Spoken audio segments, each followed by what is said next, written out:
Merhabalar, Pembe Düğme YouTube kanalına hoş geldiniz. Ben Fatma.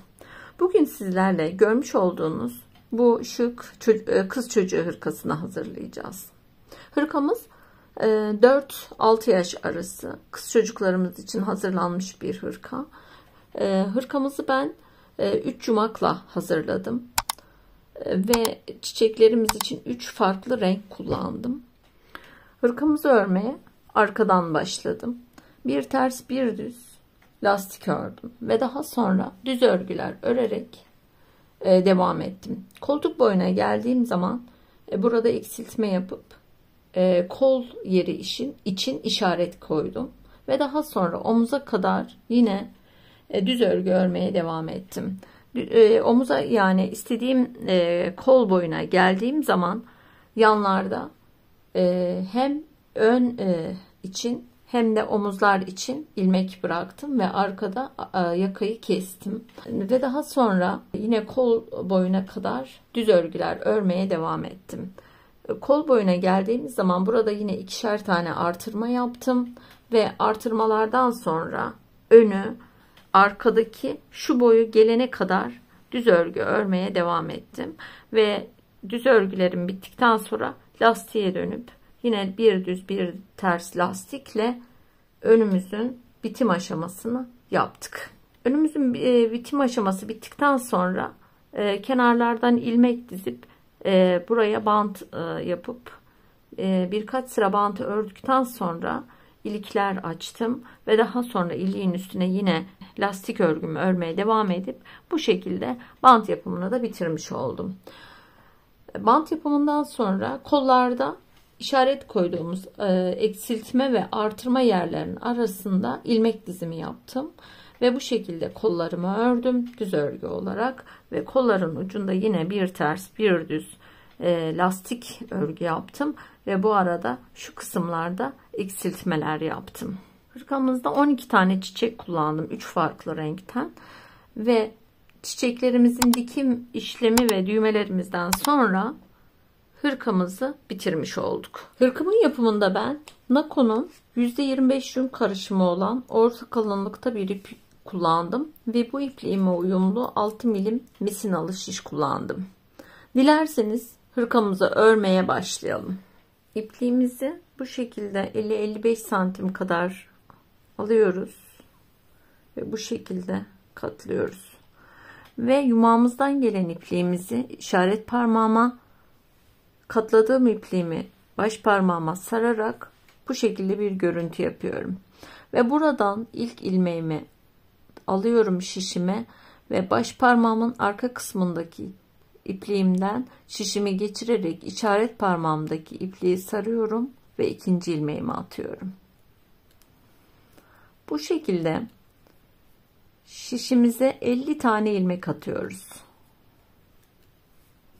Şişime 50 tane ilmek attım ve kalan ipliğimle buraya bir tane düğümcük atıyorum. Ve ilk ilmeğimi ters örgü olarak örüyorum. Ve bir düz, bir ters olarak sıra sonuna kadar lastik örgülerimi örmeye başlıyorum. Bir ters örmüştüm. Bir düz örüyorum. Yine bir ters örgü yapıyorum. Bir tane düz yapıyorum.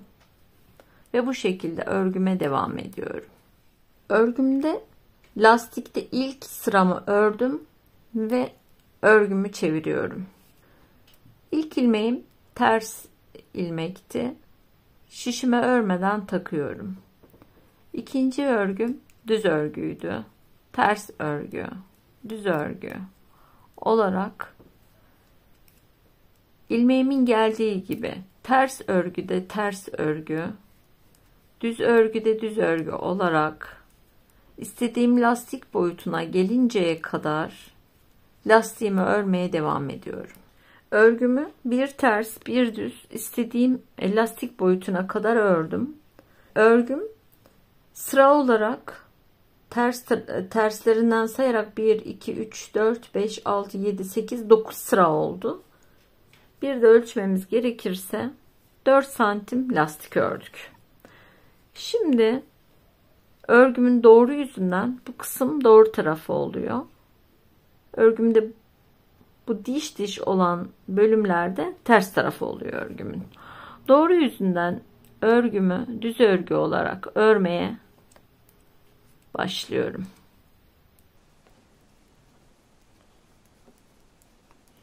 Sıra sonuna kadar örgümü düz örgü olarak örmeye devam edeceğim. Düz örgümdeki ilk sırayı bitirdim. Örgümü çeviriyorum ve örgümün tersinden ters örgü olarak örmeye devam ediyorum. İlk ilmeğimi örmeden şişime aldım ve örgüme ters örgü olarak sıra sonuna kadar devam ediyorum. Ters örgüdeki sıra sonuna geldim ve örgümü çeviriyorum. İlk ilmeğimi örmeden şişime aldım ve bu şekilde bundan sonraki ilmeklerimi düz örgü olarak öreceğim ve örgümüzün hırkamızın ön arka kollarını düz örgü olarak öreceğiz. Bizim önden bu şekilde düz örgü, arkadan da ters örgü olarak ördüğümüz modele biz düz örgü diyoruz. Düz örgü modeli oluyor. Bu şekilde koltuk boyuma gelinceye kadar hırkamı ben arkada düz örgü olarak örmeye devam ediyorum. Arkamızda düz örgüyü 20 santim ördüm. Lastikten sonra 20 santim düz örgü ördüm ve bu kadar örme benim için yetiyor. Şimdi kol işareti koymak istiyorum buraya. 2 ilmek örgümün bu kısmından, 2 ilmek de bu kısmından eksilterek örgümde kol işareti koymak istiyorum. Yani koltuk yeri işareti koymak istiyorum. İlk ilmeğimi örmeden şişime aldım. İkinci ilmeğimi örüyorum ve bir ilmek eksilttim. Bir ilmek daha örüyorum ve bir ilmek daha eksiltiyorum. Ve şişimin sonuna kadar düz örgü olarak örüyorum. Bu kısımda eksilttikten sonra 2 ilmek sıra sonuna kadar düz örgü ördüm ve sıranın sonuna geldim. Örgümü çeviriyorum. İlk ilmeğimi örmeden şişime alıyorum. İkinci ilmeğimi ördüm ve bir önceki ilmeğimin içinden geçirerek bir ilmek eksilttim. Bir ilmek daha ters örgü örüyorum ve yine bir önceki ilmeğimin içerisinden geçirerek ikinci ilmeğimi de eksilttim. Şimdi örgümü ters örgü olarak örüyorum ve örgümü yaka yani omuz mesafesine gelinceye kadar yine önden düz örgü, örgümüzün ters tarafından ters örgü olarak örgümüzü örmeye artırma eksiltme yapmadan devam ediyoruz. Örgümde kol kesimi için 2'şer ilmek yanlarda kestikten sonra 24 sıra terslerden sayarak ördüm. Yani bu da 24 sıramız. Şöyle bir ölçmemiz gerekirse eğer 13 santim oluyor. Şimdi omuzlarda ve yakada için ilmekleri ayıracağım. Omuzlar için 16 ilmek, kalan ilmekleri de ortada yaka için keseceğim. Bizim örgümüzde omuzlarda dikiş olmayacak. Bunun için ben 16 ilmek omuzda örüyorum. Omuz için 16 ilmeğimi ördüm.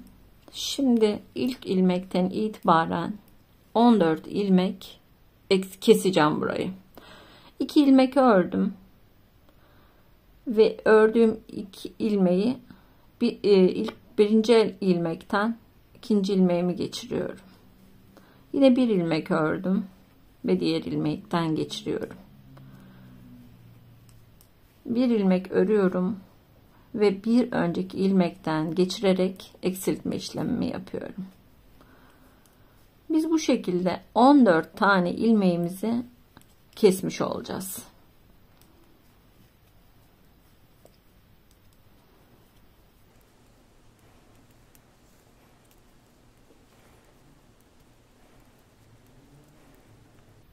Son bir ilmeğim kaldı.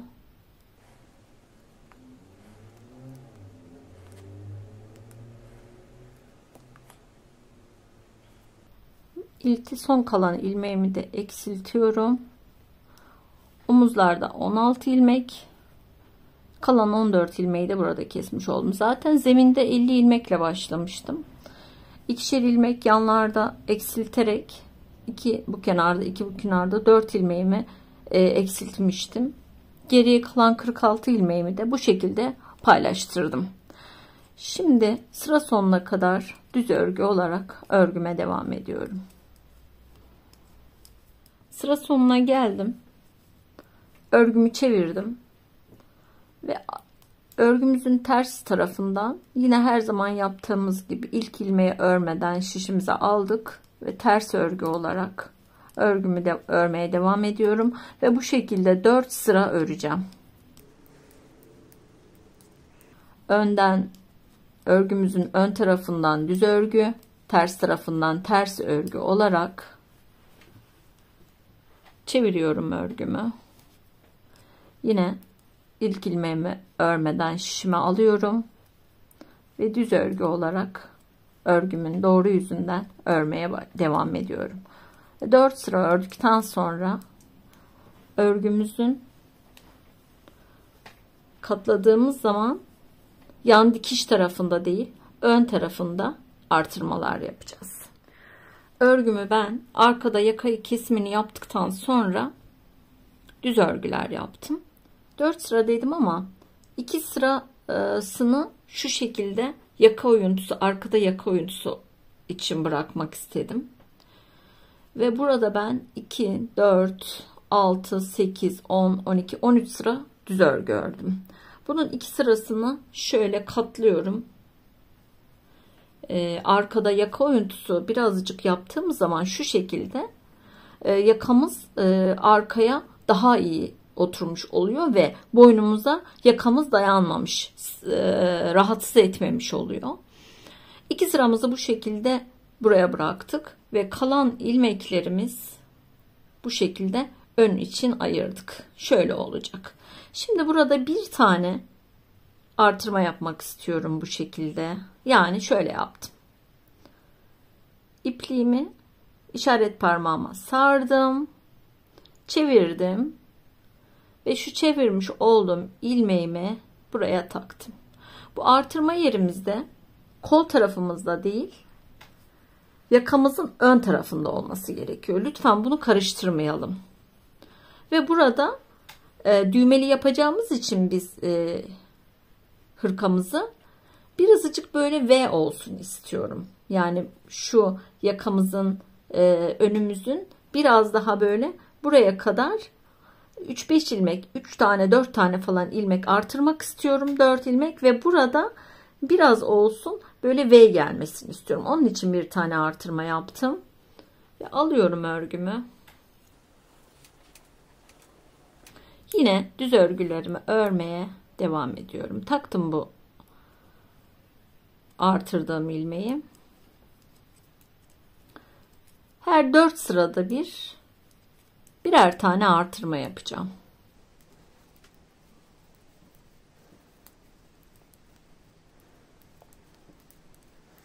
Yine sıra sonuna kadar düz örgümü yapıyorum. Bu kol tarafında hiç artırma yapmıyoruz. Direkt düz örgü yapıyoruz. Örgümüzün tersinden de yine ters örgü olarak örmeye devam ediyoruz. Hırkamızın önünde ilk artırmayı burada yapmıştık ve ilk artırmadan sonra 4 sıra düz örgü yaptım. Şimdi ikinci artırmamı yapacağım bu şekilde ve yine işaret parmağımla ipi aldım, çevirdim ve tığ şişime taktım. İkinci artırmamı da böylelikle yapmış oldum. Örgümü çeviriyorum ve yine ilmeklerimi düz örgü olarak örmeye devam ediyorum. İkinci artırmamızdan sonra şimdi üçüncü artırmamı yapacağım. Üçüncü artırmamı yapacağım ve üçüncü artırmadan sonra kol boyuma gelinceye kadar, yani kolda burada eksiltme yerime gelinceye kadar artırma yapmıyorum. Hemen yine ipliğimi işaret parmağıma sardım, çevirdim ve artırmamı yaptım. Ve burada yine kolda eksiltme yerimize gelinceye kadar düz örgü olarak örüyorum ve burada örgülerimizi bu kol boyuna geldiğimiz zaman, bu kısma geldiğimiz zaman yanda 2 tane artırma yapacağım. Düz örgü olarak örgümüzü örmeye devam ediyoruz. 3. artırmamı yaptıktan sonra arkadaki eksiltme kısmıma geldim. Arkada eksiltiyorum. Önde bu kısma geldiğim zaman artırma işlemi yapacağım ve burada 2 tane artırma yapıyorum. Yine aynen diğer artırmalarımızda yaptığım gibi işaret parmağıma ipliğimi sarıyorum. Çevirip bir tane artırma yaptım. Yine aynı şekilde çeviriyorum. Bir artırma daha yapıyorum. 2 tane artırma yapıyorum ki kolda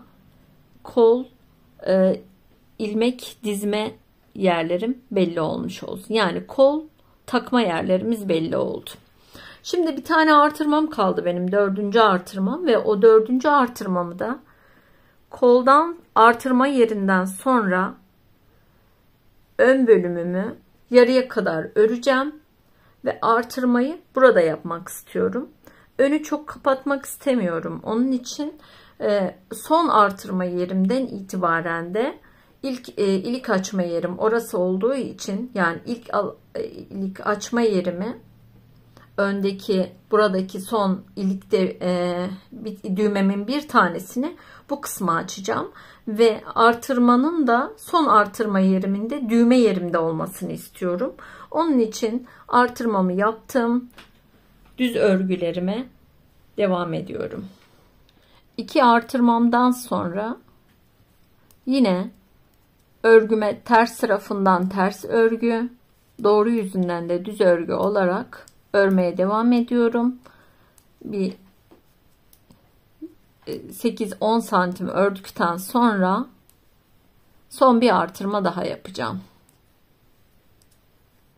Kol evimizde burada 2 artırma yaptıktan sonra ben 18 sıra ördüm. Ve ön tarafta son bir artırmam vardı. Ve şimdi artırmamı yaptım. Her zaman yaptığım gibi. Ve örgümü çeviriyorum. Lastik boyuma gelinceye kadar, şuraya kadar düz örgü örmeye devam ediyorum.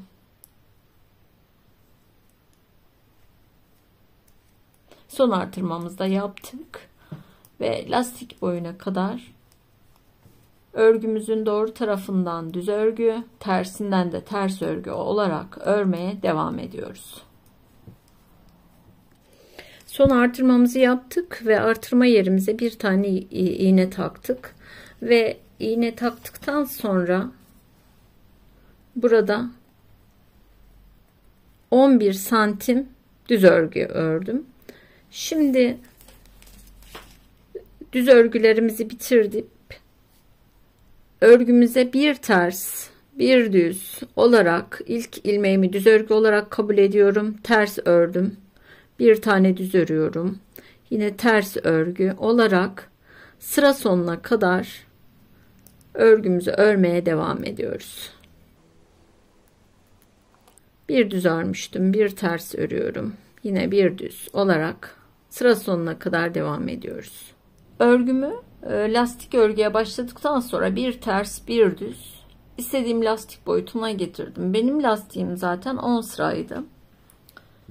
10 sıra lastik yaptıktan sonra ilk ilmeğimi şişime alıyorum. İkinci ilmeğimi ters örgüydü. Ters örgü ördüm ve ördüğüm ilmeği bir önceki ilmeğimin içinden geçirerek ilk kesme işlemini yaptım.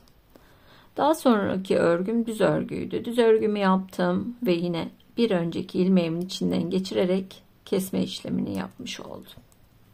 Bu şekilde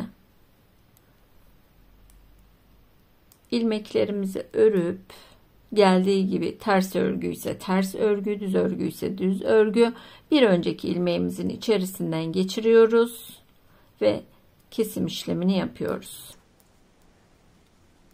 Yine ters örgümü ördüm. Bir önceki ilmeğimin içinden geçirerek kesme işlemini yaptım.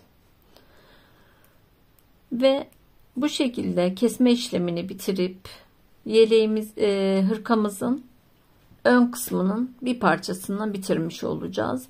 Ve diğer kısmını da aynen buradan ilmeklerimizi başlayıp bu bölümünü ördüğümüz gibi ikinci kısmı da örüyoruz. Önümüzün kesim işlemini yaptım ve ipliğimi kestim. Şimdi diğer önümüzde iplik dizimi yaparken, yani bu tarafı örmeye başlarken yaka bölümünden başlamamız gerekiyor. Çünkü buradan örerek burada ilmeklerimizi kestik ve bu şekilde bu tarafa devam ettik. Şimdi ipliğimin ucunu alıyorum. Şişimi bu kısımdan, yani şuradan ters tarafından ilk ilmeklerimi, ipliğimi bağlıyorum ve burada ilk ilmeklerimi örerek önümün diğer kısmını örmeye başlıyorum. Ve aynen diğer önde ördüğümüz gibi örgümüzü bu kısımda da örmeye devam ediyoruz. Hırkamızda arka ve ön bölümünü bitirdik. Ben kolun bir tanesini ördüm, bir diğerini de sizinle örmek istiyorum. Bunun için arkada eksiltip önde artırdığım bölüme, şu kısma ilmekler dizmek istiyorum. Ve bu ilmeklerimi de başlamaya önden başlıyorum. Bunun için şişimi alıyorum ve artırdığım bu kısımdan önde ipliğimi geçiriyorum. Ve buraya bir tane ilmek atıyorum. Ve ipliğimi geçirdiğim bölümden başlayarak her ilmekten bir tane ilmek çıkartıyorum. Burada arpacıklarımız var. Şu kısımlardan birer tane ilmek çıkartacağım. Şimdi bakıyorum, burada bir tane arpacık var ve buradan bir tane ilmek çıkarttım. Yine aynen şu kısımdan bir tane ilmek çıkartıyorum. Bu şekilde her sıradan, yani her sıranın bu bölümünden, arpacığından bir tane ilmek çıkartarak arkada eksiltme bölümümüze gelene kadar 37 tane ilmek çıkartıyoruz. 37 ilmeğimizi çıkarttık. Şimdi ilk ilmeğimizden başlayarak arka kısımdan ters örgü olarak örüyorum. İlk sıramız örgümüzün ters tarafından oluyor. Çünkü biz ilmeklerimizi doğru yüzünden çıkarttık örgümüzün. Ve sıra sonuna kadar ters örgü örerek sıramı tamamlıyorum. Ters örgü olarak ilk sıramızı ördüm ve örgümü çeviriyorum ve ilk ilmeğimi örmeden şişime aldım ve örgüme düz örgü olarak devam ediyorum ikinci sırayı ve bundan sonraki devam eden sıralarımızı doğru yüzden düz örgü, örgümüzün ters tarafından ters örgü olarak örerek kol boyumuzu tamamlayana kadar artırma eksiltme yapmadan düz örgü olarak devam ediyoruz. Örgümüzde kolda ilmek diziminden sonra ben 39 sıra düz örgü yaptım. 39 sıra düz örgümüzde 20 santim oluyor. Bu kadar kol örgüsü benim için yetiyor. Şimdi örgümüzde bir ters bir düz lastik yapımı yapacağız kol ağzımız için ve bunun için de ben ilk ilmeğimi düz örgü olarak kabul ediyorum ve örmeden şişimi alıyorum. İkinci ilmeğimi ters örgü yapıyorum. Üçüncü ilmeğimi düz örgü yapacağım. Fakat düz örgüde iki ilmeği bir arada alıp eksiltme yapacağım. Yine ters örgüyü tek ilmek olarak aldım ve bir tane dördüncü ilmeğimi ters örgü ördüm. İkinci tekrar düz örgümde iki ilmeği bir ilmek olarak alacağım ve bu şekilde ters ilmeklerimizi tek olarak, çift ilmeklerimizi arada bir düz ilmeklerimizi arada bir çift olarak alıyorum ve 26 ilmek lastik yapmam gerekiyor. Bunun için de ters örgüleri tek, ara ara düz örgüleri çift ilmek alarak burada 37 ilmek olan kol sayımı 26 ilmek oluncaya kadar eksiltiyorum. Şimdi ters ilmek almıştım. Bunu tek olarak aldım. Düz ilmek yapacağım. Bunu ikisini bir arada aldım ilmeklerimi. Bu şekilde örgümü örmeye devam ediyorum. Benim ne kadar oldu? 2, 4, 6, 8, 10, 12, 13 ilmeğim olmuş. 14. ilmeğimi yine ters ilmek yaptım. Bir tane aldım. Eksiltmedim. Şimdi yine düz ilmeğimi ikisini bir arada alıyorum. Bu şekilde ara ara ilmeklerimizi eksilterek sıra sonunda 26 ilmek elde etmemiz gerekiyor. Ve son ilmeğimi 26 ilmek ters ilmek olarak ördüm. Ve örgümü çeviriyorum. Bundan sonraki örgümü ters ilmeği ters ilmek, düz ilmeği düz ilmek olarak örerek istediğim lastik boyutuna gelinceye kadar örgümü bu şekilde örmeye devam ediyorum. Düz ilmek ördüm. Ters ilmek geldi. Ters ilmek ördüm. Bu şekilde devam ediyorum. Manşette 26 ilmek olan bir ters bir düz manşet sayımı 10 sıra ördüm. 10 sıramız da bizim 5 santim oluyor. Ve bu kadar manşet örgüsü benim için yetiyor. Şimdi kolumuzu bitirmek için ilmek kesme işlemi yapacağız ve ben ilk ilmeğimi taktım, ikinci ilmeğimi ters örgü olarak ördüm ve ters örgü olarak ördüğüm ilmeğimi bir önceki ilmeğin içerisinden geçirerek ilk kesme işlemini yaptım. Şimdi bir tane düz örüyorum ve ördüğüm düz ilmeği bir önceki ilmeğin içinden geçirerek eksiltme işlemi yapıyorum. Bir tane ters örgü ördüm ve bir önceki ilmeğimin içerisinden geçirerek buradaki kesme işlemini yaptım. Örgümüzü bu şekilde ters ilmek geldiği zaman ters ilmek örüp bir önceki ilmeğin içinden geçirip düz örgü olarak örüp düz örgü geldiğinde yine bir önceki ilmeğin içerisinden geçirerek kesme işlemimizi yaparak sıra sonuna kadar bu şekilde kesme işlemi yapıp hırkamızın kol örme işlemini bitiriyoruz. Ve diğer kolunu da siz aynen bu kolunu ördüğümüz gibi örüyoruz ve hırkamızın kolunu bitirmiş oluyoruz. Kolumda son ters ilmeğimi de örüp bir önceki ilmeğin içerisinden geçirip koldaki kesme işlemini bitirdim. Ve bu son ilmeğimi yani bitirip kesmiyorum. Ve buradan başlayarak kolumdaki dikiş işlemlerini de yapmak istiyorum.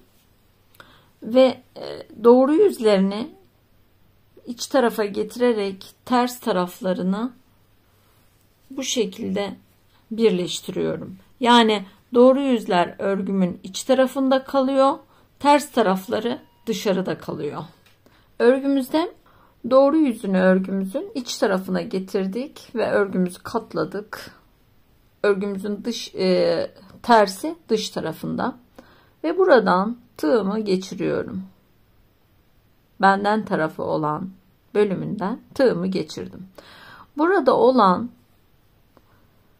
en son kesmede kullandığım son ilmeğimi kapatmamıştım. Bu ilmeğimi geçirmiş olduğum tığımın içinden geçiriyorum ve bu ilmeğimi öne çekiyorum ve buraya bir tane ilmek alıyorum ki burayı sabitleyip sıkıştırıyorum ve yine aynı yere bir tane daha tığımı geçirdim ve var olan ilmeğimin içerisinden geçirmiş oldum, sıkıştırdım, iyice sabitledim ve şimdi ön taraftaki ilmeğimden tığımı geçirdim ve aynı şekilde arkadan da geçirip bir ilmek çıkarttım ve var olan ilmeğimin içinden sarmadan tığımı geçiriyorum ve yine buradan tığımı geçirdim ve karşı tarafından da aynı şekilde geçirerek tığımı sardım, bir tane ilmek çektim ve çıkartmış olduğum ilmeğimi bir önceki ilmeğimin içinden sarmadan kaydırıyorum ve bir ilmek kaydırma yapıyorum. Tığımı yine önce ön taraftan, daha sonra arkaya geçiriyorum. Tığımı sarıyorum, bir ilmek çıkartıyorum ve çıkartmış olduğum yeni ilmeğimi bir önceki ilmeğimin içerisinden tığımı böyle sarmadan geçiriyorum ve ilmek kaydırma yapıyorum. Aynı şekilde ilmeğimi aldım, var olan ilmeğimin içerisinden kaydırarak dikiş işlemimi yaptım. Yine ilmeğimi çıkarttım ve var olan ilmeğimin içerisinden geçirerek ilmek kaydırma yaptım.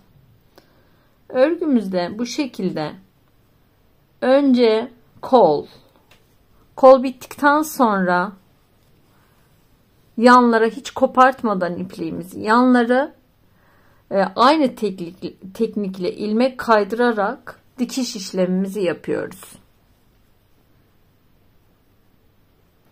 Geçirdim yine tığımı ve arkaya da geçirerek ilmek kaydırma yapıyorum.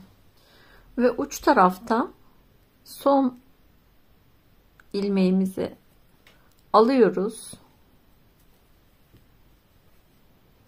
Ve buradaki son ilmeğimizi de kaydırarak buraya bir tane ilmek aldık. Ve ilmekle burayı pekiştirmiş olduk. Şimdi ipliğimi kesiyorum. Tığımı çektim ve burada olan ipliğimi bu şekilde çekiyorum ve saklıyorum bu şekilde. Arkadaki örgümüzün tersindeki var olan ilmeklerimizin içerisinden geçirerek kopardığımız ipliği saklıyoruz.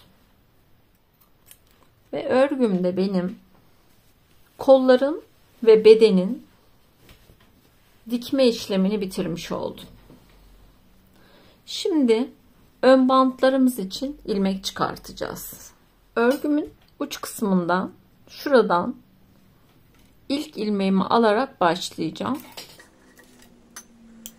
Şu şekilde ipliğimi buraya bir tane düğümcük atarak bağlıyorum ve daha sonra o ipliğimi saklayacağım ve buradan bir ilmek aldım. Hemen yanından bir ilmek daha alıyorum Bu şekilde. Ve yine diğer buradaki arpacıklardan alıyorum ilmeği ve buradaki gördüğüm ilk arpacıktan yine bir ilmek daha alıyorum ve burada bağladığım ipliği bu kısımda bu şekilde yürütüyorum ve yine bir tane ilmek daha aldım. İlmeklerimi bu şekilde tığla çıkartarak aldım ve örgümü ördüğüm normal şişime buradan takıyorum. Normal tığla da ilmeklerimizi çıkartabiliriz veyahut bu şişimizle de yine buradaki arpacıklarımızdan girerek bu şekilde ilmek de alabiliriz. Bu şekilde her arpacığımızdan, burada arpacıklarımız zaten belli, bir tane ilmek çıkartıyoruz.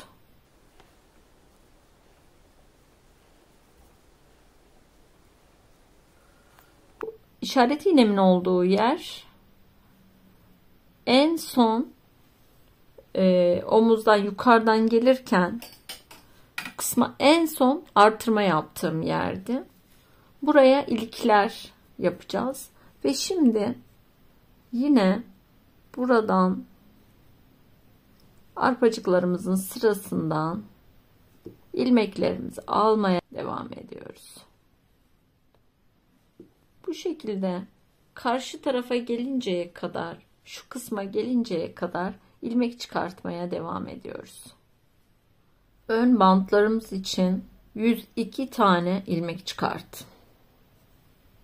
Son ilmeğimiz 102 oluyor. Bu biraz uçta olduğu için zorlayacak. Hemen tığımla ilmeğimi aldım ve şişime takıyorum. Hırkamızın önü için toplamda 102 ilmek çıkarttım. Şimdi ilk ilmeğimizden başlayarak ilk ilmeğimizi ters örgü olarak alıyorum. Ve ilmeklerimizi bir ters, bir düz, bir ters, bir düz olarak sıra sonuna kadar örüyoruz. Son ilmeğimizi de ters ilmek aldıktan sonra örgümü çeviriyorum ve örgüme ilk ilmeğimi örmeden şişime alıyorum. Ve yine örgümü ilmeklerimin geldiği gibi ters ilmek gelen ilmeğimi ters ilmek, düz ilmek gelen ilmeğimi düz ilmek olarak ilik açma sıramıza gelinceye kadar bu şekilde ilmeklerin geldiği gibi ters ilmek geldiği zaman ters ilmek, düz ilmek geldiği zaman düz ilmek örerek örgümüze devam ediyoruz. Örgümüzde kenar bantları dizdikten sonra 3 sıra bir ters bir düz lastik ördüm ve şimdi ilik yapmamız gerekiyor. Bunun için ilk ilmeği örmeden şişime alıyorum. İkinci ilmeğimi ters örüyorum ve şimdi sıradaki bir ve ikinci ilmeğimi şişime aldım. İkinci ilmeğimi, birinci ilmeğimi ikinci ilmeğimin içerisinden bu şekilde geçiriyorum. Ve yine hemen diğer şişimdeki ilk ilmeği alıyorum ve bir önceki şişimin içerisinden geçirerek 2 tane ilmek eksilttim. Ve buraya diğer şişime, ipliğimin olduğu şişe, ipliğimi parmağıma sarıyorum, alıyorum yani bu şekilde ve parmağımı çevirerek bir ilmek attım. Yine ipliğimi parmağıma alıyorum ve parmağımı çevirerek bir ilmek daha atıyorum. Ve 2 tane ilmek attım. Yani 2 ilmek eksilttim. 2 ilmek tekrar şişimin üzerine aldım. Ve sıradaki ilmeğim düz ilmek. 1, 2, 3, 4 ve 5. Şişime 5 tane ilmek ördüm. Ve şimdi yine eksiltme yapmam gerekiyor. Yani ikinciliğe yapmam gerekiyor. ipimin olduğu, yani ördüğüm şişime 2 tane ilmek alıyorum ve ilk ilmeğimi ikinci ilmeğimin içerisinden geçiriyorum ve yine şişime bir ilmek alıyorum ve bir önceki şişim ilmeğimin içerisinden geçirerek 2 tane eksiltme yapıyorum ve burada yine aynen ipliğimi parmağıma aldım, çevirdim ve bir ilmek attım. Yine ipliğimi parmağıma aldım ve ikinci ilmeğimi attım. Ve buradaki sırada gelen ilmeğim ters ilmek. 1, 2, 3, 4 ve 5. 5 tane ilmek ördüm. Yine aynen diğerinde yaptığım gibi 2 ilmek eksilteceğim, 2 ilmek artıracağım ve sırada geldiği gibi daha sonra da bu üzerine ters ve düz örgüler yaparak lastik örmeye devam edeceğim. Örgümüzde bant yapımı için ilmeklerimizi dizip bir ters bir düz 3 sıra ördük. Daha sonra 4. sırada ilik açma işlemini yaptık ve üzerine 3 sıra daha ördüm. Toplamda 7 sıra lastik örümü benim için yetti. Şimdi ilmekleri keseceğiz ve bunun için ilk ilmeğimi örmeden şişime alıyorum. İkinci ilmeğimi ters örgü olarak örüyorum ve bir önceki ilmeğimin içerisinden geçirerek ilk kesim işlemini yapıyorum. Ve yine gelen düz ilmeğimi ördüm ve bir önceki ilmeğimin içerisinden geçirerek kesme işlemi yaptım. Ters örgümü ördüm ve bir önceki ilmeğimin içerisinden geçirerek bir kesim işlemi daha yaptım. Ters örgümü örüyorum ve bir önceki ilmeğimin içerisinden geçirerek bir kesim işlemi daha yaptım. Bu şekilde ilmeklerimizin geldiği gibi düz örgü olduğu zaman düz örgü örüyoruz. Ters örgü olduğu zaman ters örgü örüyoruz ve bir önceki ilmeğimizin içerisinden geçirerek kesim işlemini tamamlayarak bant örgümüzde kesim işlemini bitiriyoruz. Hırkamın örüm işlemini bitirdikten sonra çiçeklerini yapacağım ve ben hırkamda çiçekleri kartopunun elimde olan pembe, pudra rengi ve sarı iplikleriyle çiçeklerimi yapmak istiyorum ve bu ipliklerimin yapımında 2,5 milim tığ kullanacağım.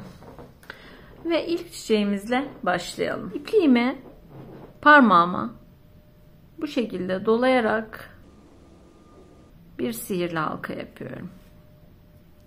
Ve sihirli halkamın üzerine 4 tane zincir çekiyorum. Ve sarıyorum tığımı. Bir ikili trabzan yapıyorum. Ve yaptığım ikili trabzanla ilk kafesimi yapmış oldum. 2 tane zincir çekiyorum. Ve yine tığımı sarıyorum. Bir tane ikili trabzan daha yapıyorum. Bu şekilde 5 tane kafes yapıyoruz. Aralarına 2 tane zincir, ikili trabzanlarla 5 tane kafes yaptım. Pardon, burada bir zincir çekmişiz. 2 zincir çektim. Ve 2, 3, 4 ve 5.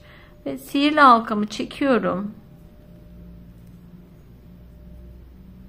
2 tane zincir çekiyorum ve hemen ilk kafesimin içerisine batarak ilmek kaydırıp bir yuvarlak yapıyorum. Yani 6 tane kafesimizin olduğu bir yuvarlak yapıyoruz.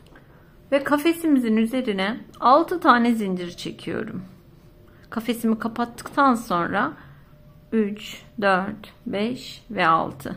Tığımı sarıyorum ve ilk kafesimin içerisine batıyorum ve zincirim kadar uzatıp tığımı sarıp bir tane çıkartıyorum ve tığımın üzerinde 2 tane ilmeğim oluyor. Yine tığımı sarıyorum. İlmeğimi burada parmağımı tutuyorum. Tığımı sardım ve aynı kafesin içerisine bir tane daha batırıyorum ve bir ilmek çıkartıyorum ve bu ilmeğimi de diğer ilmeklerimin boyutuna kadar çekiyorum ve bir tane ilmek de buradan alıyorum ve tığımda 3 tane ilmek oluyor. Yine aynı işlemi tekrar ediyorum. Tığımı sarıyorum ve aynı kafesin içerisinden 4. ilmeğimi çıkarttım. Yine tığımı sardım ve aynı kafesin içinden 5. ilmeğimi çıkarttım. Aynı işlemi tığımızın üzerinde zincirimizle beraber 10 tane ilmek oluncaya kadar tekrar ediyoruz. Ve son ilmeğimi de çıkarttım. Tığımın üzerinde zincirimin ilmeği ile beraber 10 tane ilmeğim oldu. Ve tığımı sarıyorum. Bütün ilmekleri bir arada toplayıp bir tane zincir çekiyorum ve burada bunları kilitlemiş oldum. Ve yine kilidimin üzerine 6 tane zincir çekiyorum. Ve ilk kafesimin içerisine, yani bu ilmekleri çıkarttım kafesimin içerisine, zincirde 6 tane zincir çektiğim ilmeği de batırarak tığımı geçirerek buraya sabitlemiş oldum. Ve çiçeğimizin ilk yaprağını yapmış olduk. Yine 6 tane zincir çekiyorum. Tığımı sarıyorum. Ve hemen ikinci kafesimize tığımızla girip yine ilk trabzanımızı yapmış olduk. İlk ilmeğimi çıkarttım. Tığımı sardım. Üçüncü ilmeğimi yaptım. 4. ilmeğimi yaptım. Tığım üzerine 6 tane zincir çekiyorum. Ve ilk kafesimin içerisine, yani bu ilmekleri çıkarttım kafesimin içerisine, zincirde 6 tane zincir çektiğim ilmeği de batırarak tığımı geçirerek buraya sabitlemiş oldum. Ve çiçeğimizin ilk yaprağını yapmış olduk. Yine 6 tane zincir çekiyorum. Tığımı sarıyorum. Ve hemen ikinci kafesimize tığımızla girip yine ilk trabzanımızı yapmış olduk. İlk ilmeğimi çıkarttım. Tığımı sardım. Üçüncü ilmeğimi yaptım. 4. ilmeğimi yaptım. Tığımı sardım. İkinci kafesime yine aynen diğerinde yaptığımız gibi kafesimin içine dolduruyorum. 4, 6, 7, 8,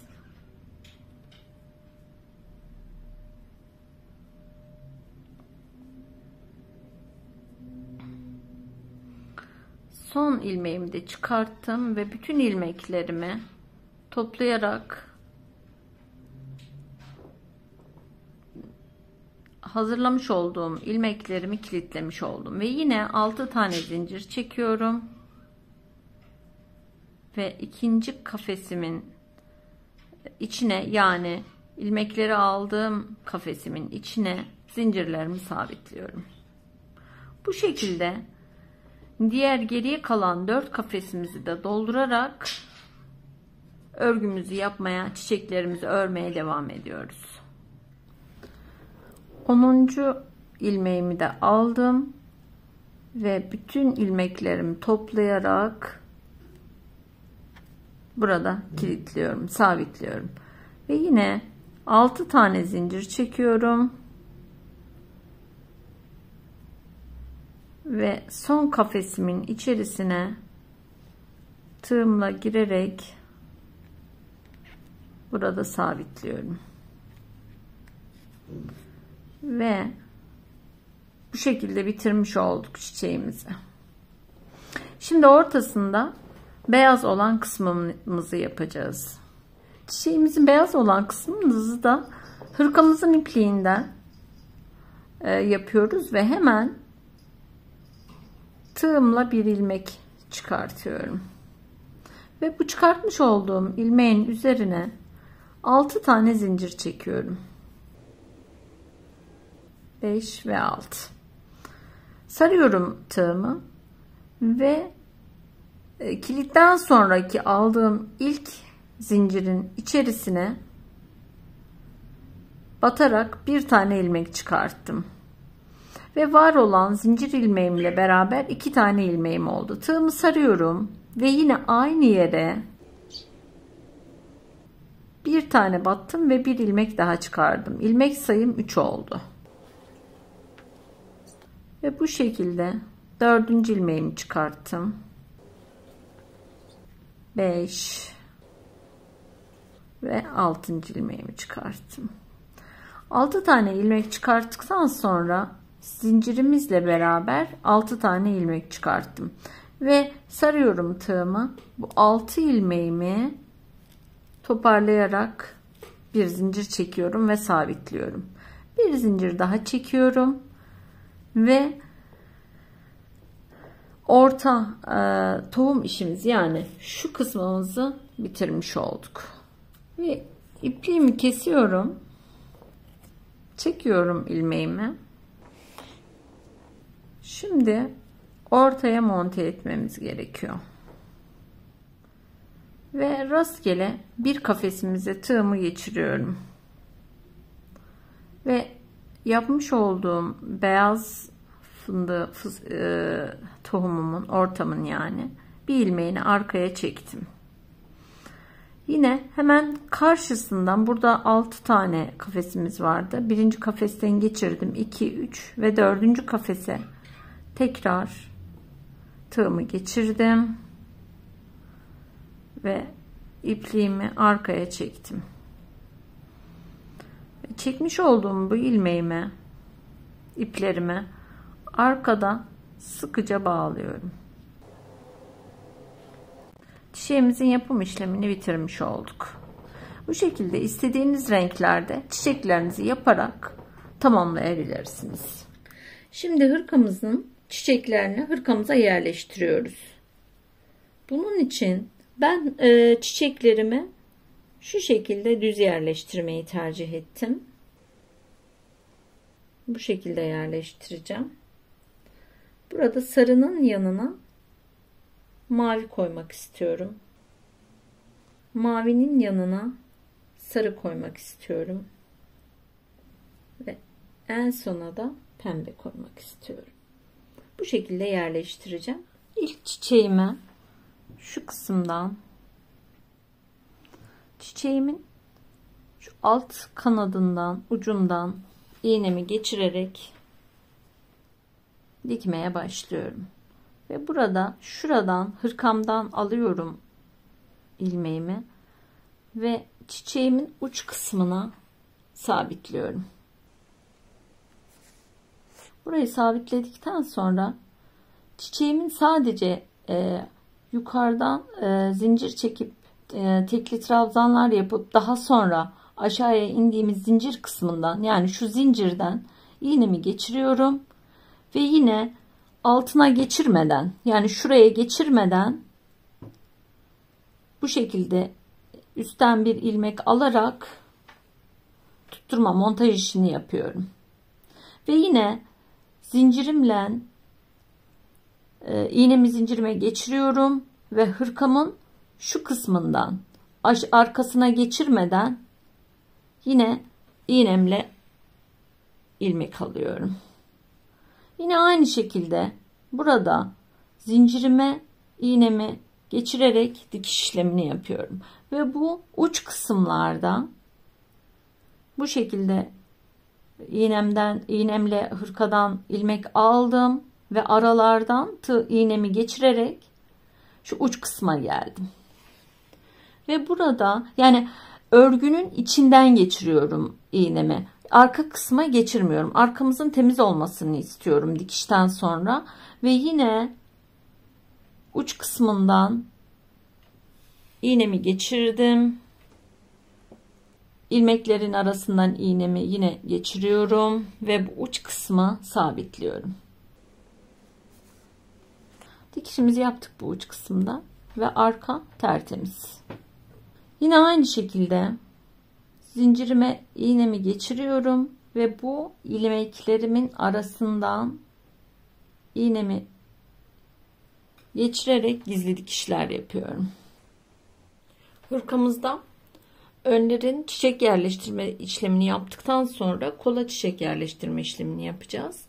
Burada olan rengimiz mavi. Mavinin yanına sarı renk koyuyorum. Çünkü sarı önde en altta kalıyor. Sarı, pembe, mavi, sarı ve tekrar bu şekilde tam bu çiçeğimizin karşısına bu sarı papatyamızı, çiçeğimizi yerleştirdikten sonra tam çiçeğimizin karşısına arkadan pembe olan çiçeğimizi yerleştiriyoruz. Yani karşılıklı ön ve arka çiçek birbirine şu şekilde arkalı önlü gelmesi gerekiyor.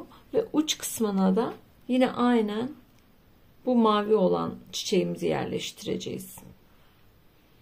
Bu şekilde dikiş işlemlerini yaptıktan sonra hırkamızın çiçeklerinin dikim işlemini bitirmiş olacağız. Şu kısımdan yine iğnemi geçiriyorum ve çiçeklerimi dikmeye devam ediyorum. Uç kısımlarından hiç arka örgümüzün arkasına iğnemizi geçirmeden dikiş işlemine devam ediyoruz. Hırkamızda çiçeklerin dikim işlemini bitirdikten sonra düğmelerimizi dikiyoruz. Düğmelerimizin 2 tanesini ben diktim. Son düğmemizi de sizinle dikmek istiyorum. Bu düğmemizi dikmek için önce işaret iğnemizle bir yer belirlememiz gerekiyor. Şu şekilde ayarlıyorum. Ve işaret iğnemi şu şekilde iliğin içerisinden geçirerek yerimi belirlemiş oluyorum. Düğmemizi dikerken düğümcük atmayacağım. Düğümcük atmadan düğmemizi dikmek istiyorum. Bu kenar bantlarındaki ilmeklerden, düz ilmeklerden iğnemi bu şekilde geçiriyorum.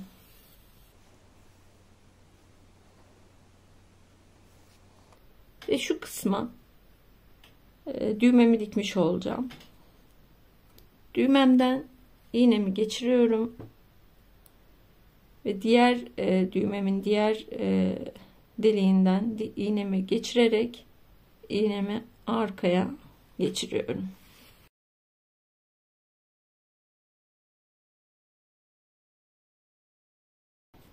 2-3 tane geçmek benim için yeterli. Şimdi yine arkada pekiştirme işlemini arkadaki düz ilmeğin sıralarından bu şekilde geçerek dikim işlemini bitiriyoruz. Hırkamın düğmesini de dikerek yapım aşamalarını bitirmiş oldum. Hırkam çok sevimli ve güzel bir hırka oldu. Şirin bir hırka oldu. Bittikten sonra hırkamın ölçüleri boyu 37 santim. Eni de 32 santim oldu. Ben çok keyifle hazırladım hırkamı.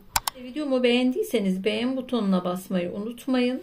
Yorumlarınız benim için çok kıymetli. Yorum yaparsanız sevinirim.